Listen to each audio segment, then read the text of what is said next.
much safer fashion before we can get a good, solid, accurate tally of that. And we work with American Red Cross and Kittitas County Emergency Services in making that tally. And same with the horses. It was about 200 horses, I think. Yeah, and that's an approximate number. One thing is, this is really a community that really helps each other. It does your heart good when you're out there watching the community folks come in. Neighbors helping neighbors, horse trailers helping people that they may not know, move livestock out ahead of the fire. You know, it's truly a community event. People come together, try to help their neighbors in need. What's the current number? How exhausted the fire crews are? They've been out there all day in the heat. What are you hearing as the crews come back in? Typically, most of our staff, we try to get into under a 16-hour rotation with an overlap each side. We normally work a 6 to around 18 to 2000 shift with a little overlap on either side for travel. Once we get through the initial long run of initial attack fire, we try to get in a mode, and folks will stay into that mode for quite a number of days. Fatigue is an issue with the high temperatures, low humidity. We have to really push hydration. Today we've had no accidents. So there's still no injuries reported? Correct. Oh, I heard reports about 2 engines yesterday being smoked in. There was actually 2 engines that they had to move out of the way. They were not damaged. And no. They did get in a spot that was a fairly tight spot north of Highway 97. They were a Kittitas Valley Fire and Rescue apparatus, and I talked to the chief today, and they were not damaged. And the current number of people under some kind of evacuation, did you say? You know, this is an approximate number that, as far as evacuations, is over 400, possibly as many as 500. How many more? You said you anticipate more evacuations. You know, it's a little hard to read because some folks are getting out with friends and family and stuff, so overall number. Again, as we start to narrow the focus and get a little containment, we're hoping that number's going to start dropping off a little bit. And the other part I'd like to add is we're going to, as soon as it's safe to do so, to get homeowners back into their residence, we're going to be working real diligently with Kittitas County Sheriff's Office to try to get folks back in there. Any idea? One more time, the attack plan for tonight, moving into the evening, how long the crews are going to be out there tonight?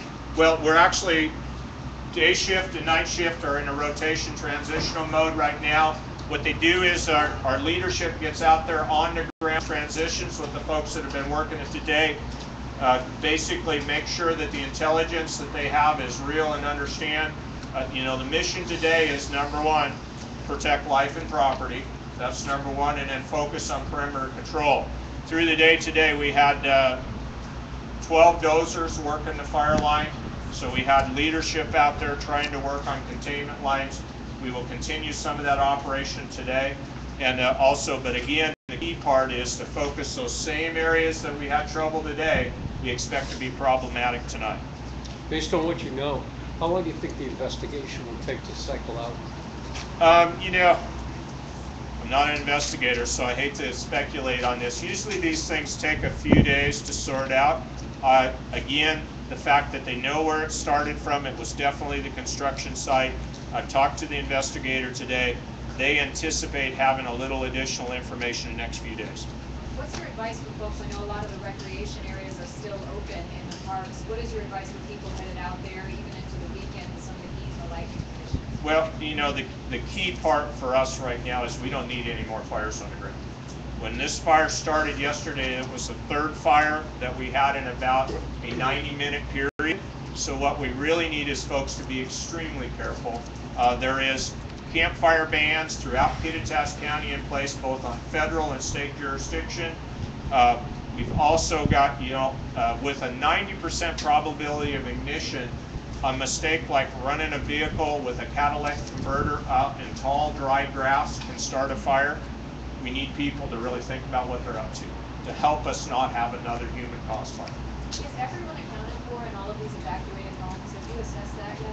You know, as far as the knowledge I have, everybody is accounted for right now. I know there's rumors flying about a few folks, but we've not been able to substantiate that. Are you going to have a briefing tomorrow morning? I'm going to turn it back over to our information officer. So, thank you. Thank you. We have a community meeting on Hilltop Park. Jill Beadle with the Kittitas County Sheriff's Office. We have 2 town meetings set up for tomorrow, Wednesday. The first one will be in Cleellum at the Cleellum-Roslyn High School at 4 o'clock in the afternoon, open to the public for questions and concerns. Anybody's open to attend. The second meeting will be in Ellensburg at Central Washington University at the Student Union Rec Center in the ballroom. There will be free parking and be students out to show people where to go because it's a big campus. So, and that one's at 7 o'clock in the evening tomorrow. So, No morning briefings or anything? these are town meetings for the public, and there's nothing in the morning. Is there any media briefings planned?